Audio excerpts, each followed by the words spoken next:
আসসালামু আলাইকুম রহমতুল্লাহি অ্যাম্বিশন ব্রিজ চ্যানেলে আপনাদের সবাইকে ওয়েলকাম জানাচ্ছি সিঙ্গাপুর থেকে। আমি মোহাম্মদ নুরুজ্জামান। অনেক বাংলাদেশি ভাইয়েরা আমাকে প্রশ্ন করেন যে, "ভাই আমি ডিপ্লোমা কমপ্লিটেড বা আমি বাংলাদেশে বিএসসি কমপ্লিটেড অথবা আমি গ্র্যাজুয়েশন শেষ করছি মাত্র। সো আমি সিঙ্গাপুরে আসতে পারি কিনা?" দেখেন, সিঙ্গাপুরে যে মেইন সেক্টর বাংলাদেশীদের জন্য সেটা হচ্ছে কনস্ট্রাকশন সেক্টর। এখন কনস্ট্রাকশন রিলেটেড যেকোনো সাবজেক্টে যদি আপনি পড়াশোনা করে থাকেন, সেটা ইঞ্জিনিয়ারিং হোক, সেটা মানে অন্য যেকোনো বিষয়ই হোক, যেটা কনস্ট্রাকশন এর সাথে রিলেটেড যায়, এগুলো কিন্তু সিঙ্গাপুরে প্রচুর দাম আছে ভাই। এবং এবং কাজের অনেক অপরচুনিটি আছে। বেতন ভালো। অনেকে আছেন যে সিভিল ইঞ্জিনিয়ারিং ডিপ্লোমা করছেন অথবা মেকানিক্যাল এ ডিপ্লোমা করছেন অথবা ইলেকট্রিক্যাল এ ডিপ্লোমা করছেন অথবা এই রিলেটেড যেটা কনস্ট্রাকশন এর সাথে যায়। সো এই রিলেটেড যদি ডিপ্লোমা করে থাকেন আপনি, তো আপনার জন্য সিঙ্গাপুরে ভালো অপরচুনিটি আছে। সেটা সিঙ্গাপুরে আপনি যেকোনো ভিসা সিস্টেমে আসতে পারেন। সেটা এস পাস হোক অথবা আরো ভালো কোনো ভিসা হোক, আপনি আসতে পারবেন।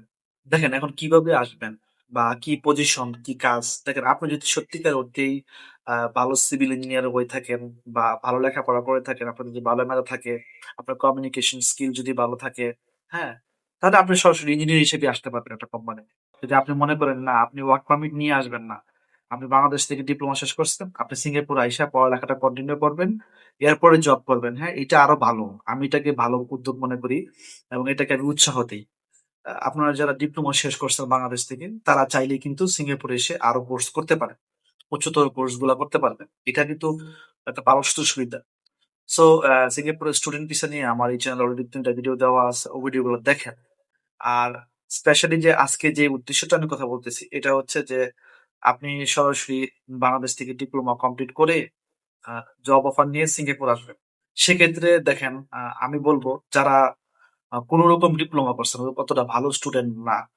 আ তারা আপনারা চাইলে স্কিল করে বা যে অন্য কোনো যেকোনো সিস্টেমে সিঙ্গাপুর ঢুকতে পারেন। ঢুকে এরপর হয়তোবা ২-৩ বছর সময়, ৩-৪ বছর সময় নিয়ে আপনার যেই বাংলাদেশের ডিপ্লোমা সার্টিফিকেটটা কাজে লাগাতে পারবেন। কোন এক সময় হয়তোবা আপনি এক্সপেরিয়েন্স গেদার করে হয়তোবা পরবর্তীতে একটা ভালো কোম্পানিতে ইন্টারভিউ দিয়ে নিজে, নিজে প্রসেসিং করতে পারবেন। এটা পরবর্তী পদক্ষেপ। আর যদি যে আমি ১ম এই বললাম যে আপনার যদি ভালো মেধা থাকে, আপনার যদি যোগ্যতা ভালো থেকে থাকে, আপনি যদি ভালো রকম কনফিডেন্স ফিল করেন যে না, আমি সরাসরি ইঞ্জিনিয়ার হিসেবে ঢুকতে পারবো বা কাজ করতে পারবো। সেক্ষেত্রে আপনি এজেন্সির সাথে কথা বলে বা নিজে একটা কোম্পানি খুঁজে নিয়ে সরাসরি আপনারা পাশে প্রসেসিং করে অথবা এমপ্লয়মেন্ট পাশে প্রসেসিং করে ইঞ্জিনিয়ার হিসেবে আসতে পারবেন। সো এরকম যারা আছেন যারা বিএইচইউ কমপ্লিট করছেন, তারাও কিন্তু চাইলে আসতে পারেন। কিন্তু আমার এই চ্যানেলে আমি দেখছি যে মেক্সিমাম কমেন্টস গুলা আসে যারা ডিপ্লোমা পাস করছে। ইন্ডিয়া থেকে যে ওয়ার্কার গুলা নিয়ে আসে, বিশেষ করে পাশে ভালো, ভালো সার্টিফিকেট করে, এরা কিন্তু মেক্সিমামই প্রায় 95% কিন্তু ডিপ্লোমা কমপ্লিটেড। সো আমাদের বাংলাদেশে এটা সচরাচর খুবই কম। আমাদের বাংলাদেশে এই জিনিসটা আমরা আ ইন্টারমিডিয়েট পাস করার পরপরই কিন্তু সিঙ্গাপুর চলে আসার চিন্তা ভাবনা করি বা বিদেশ চলে যাই। এটা ভুল ধারণা। আমরা যদি মিনিমাম বাংলাদেশ থেকে ডিপ্লোমাটা করে আসি, সেক্ষেত্রে বিশ্বের যেকোনো দেশে স্পেশালি সিঙ্গাপুরে কিন্তু ভালো একটা মূল্যায়ন আছে। সো আপনারা যারা বর্তমানে এসএসসি তে পড়াশোনা করতেছেন, চিন্তা ভাবনা করতেছেন বিদেশ যাবেন, আমি বলব এসএসসি করার পরপরই ডিপ্লোমাটা কমপ্লিট করেন। ডিপ্লোমাটা অতঃপর কমপ্লিট করে তারপরে বিশ্বের যেকোনো দেশে যান। অন্ততপক্ষে আপনি একটা প্রায়োরিটি পাবেন ইনশাআল্লাহ। মোট কথা হচ্ছে যে আপনি ডিপ্লোমা সার্টিফিকেটটা কাজে লাগাতে পারবেন সিএফ এ।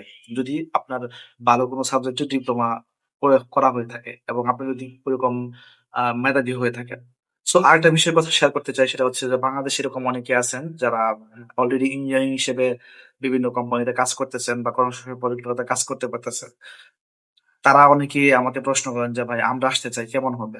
হ্যাঁ, আপনার যদি বাংলাদেশের পজিশন ভালো না থাকে, আপনি যদি মনে করেন না আপনার আরো ভালো পজিশন দরকার, আপনি আরেকটু ভালো লাইফ লিড করতে চান, সেক্ষেত্রে আসতে পারেন ভাই। সিঙ্গাপুরে আপনি আসতে পারেন। তবে কখনোই কোন দালালের মাধ্যমে আসবেন না। প্রতারিত হবেন। আপনারা চেষ্টা করবেন নিজেরা যেই অনলাইনে বিভিন্ন জব পোর্টাল গুলাতে সরাসরি জব অফার গুলা দেওয়া থাকে কোম্পানির, ওগুলো আ কালেক্ট করে সরাসরি কোম্পানিতে আপনারা ইন্টারভিউ দিয়ে তারপরে আসবেন। এতে আপনাদের অবস্থান আগে থেকেই ভালো থাকবে এবং আপনারা জেনুইন জব গুলা পাবেন। এবং যদি আপনারা ওরকম বিশ্বস্ত কোনো এজেন্সি খুঁজে পান, উম আ যে ভালো, ভালো এজেন্সি বা আপনার যদি সিঙ্গাপুরে পরিচিত লোক থাকে, তাদের মাধ্যমে কিন্তু সরাসরি আপনারা প্রসেসিং গুলা করতে পারবেন। তো যারা অলরেডি এক্সপেরিয়েন্স আছে, তাদের জন্য তো আরো ভালো হবে। সো যাই হোক এই পর্যন্তই। আসলে ডিপ্লোমা যারা কমপ্লিট করছেন অথবা বিএসসি কমপ্লিট করছেন অথবা বাংলাদেশে যারা ইঞ্জিনিয়ার হিসেবে আছেন, তাদের জন্য সিঙ্গাপুর অনেক বড় একটা অপরচুনিটি।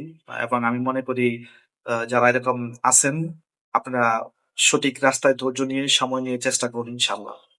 সো আল্লাহ সুবহানাহু ওয়া তাআলা সবার স্বপ্নগুলো পূরণ করুক। সবার জন্য অনেক শুভকামনা। সিঙ্গাপুরে এই বিষয়গুলো আপনারা যদি জানতে চান, বুঝতে চান, আমাকে কমেন্ট সেকশনে জানান এবং অ্যানিমেশনটিকে সাবস্ক্রাইব করে রাখতে পারেন। ভালো লাগলে লাইক, কমেন্ট তো অবশ্যই। তো সবাই ভালো থাকেন, সুস্থ থাকেন, নিরাপদে থাকেন। ধন্যবাদ সবাইকে।